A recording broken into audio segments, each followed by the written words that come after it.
All the Money in the World is directed by Ridley Scott and stars Michelle Williams, Mark Wahlberg, and Christopher Plummer, and is a story of young John Paul Getty III and his kidnapping and his mother's attempt to persuade his grandfather, one of the richest men in the entire world, to pay the ransom. I had no idea that Scott was working on this film. I think when most people think about movies made by him coming out this year, they probably were thinking about Alien Covenant. All the Money in the World really flew under my radar, and it got national attention when they decided to replace Kevin Spacey with Christopher Plummer after the sexual assault allegations hit the news. And it was a very wise choice because that character has quite a bit of screen time, and it would have tarnished this movie without a doubt.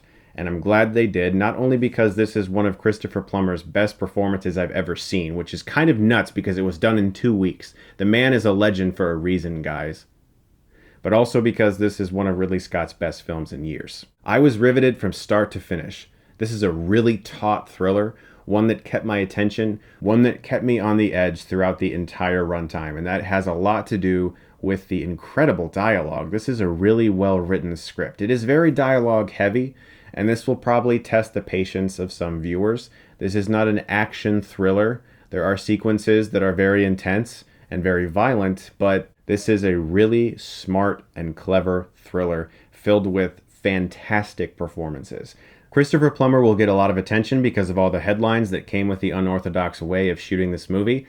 Obviously, this isn't normal, and it's quite impressive how well stitched together this movie is. If you hadn't have known, the only thing that would clue you in is that Mark Wahlberg's body mass changes in scenes with Christopher Plummer. He's not quite as muscular in those scenes as he is in the scenes with Michelle Williams, and that's really the only clue that you might have. There's one scene where he may have been acting to a body double of one of the other actors, but it's not entirely clear. It's one of those things where, like, I feel like the majority of audience members, if they had no idea, they wouldn't even notice. And like I said, there's a reason that Ridley Scott and Christopher Plummer are legends. These guys pulled it off. They took 2 weeks and $10 million, and they improved their film. I'm assuming, because I know every time I would have seen that weird makeup-looking Kevin Spacey face, I would have been like, no. They got an actual old guy to play an old guy. But the performance that I hope is not overshadowed by all of that news is Michelle Williams.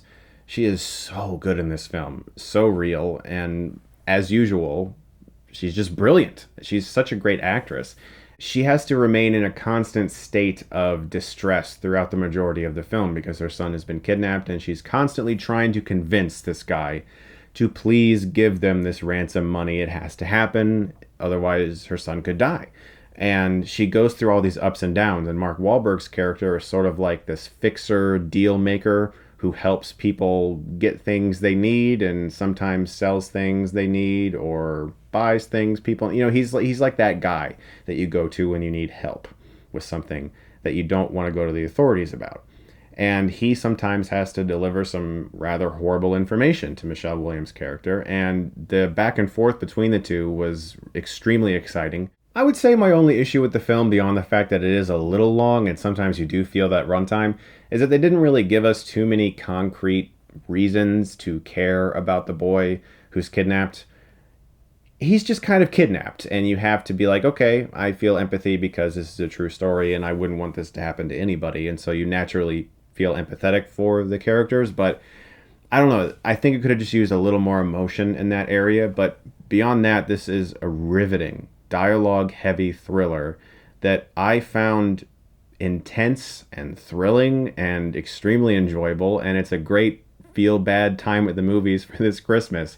I love that the movies are open on Christmas, by the way. I'm going to give All the Money in the World an A.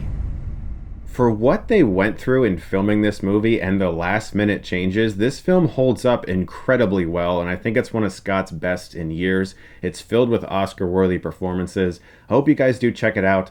Thank you so much, as always, for watching. I do have at least one more review coming to you before year's end, as well as my best and worst of lists. Thanks, guys, and as always, if you like this, you can click right here and get Stuckmanized.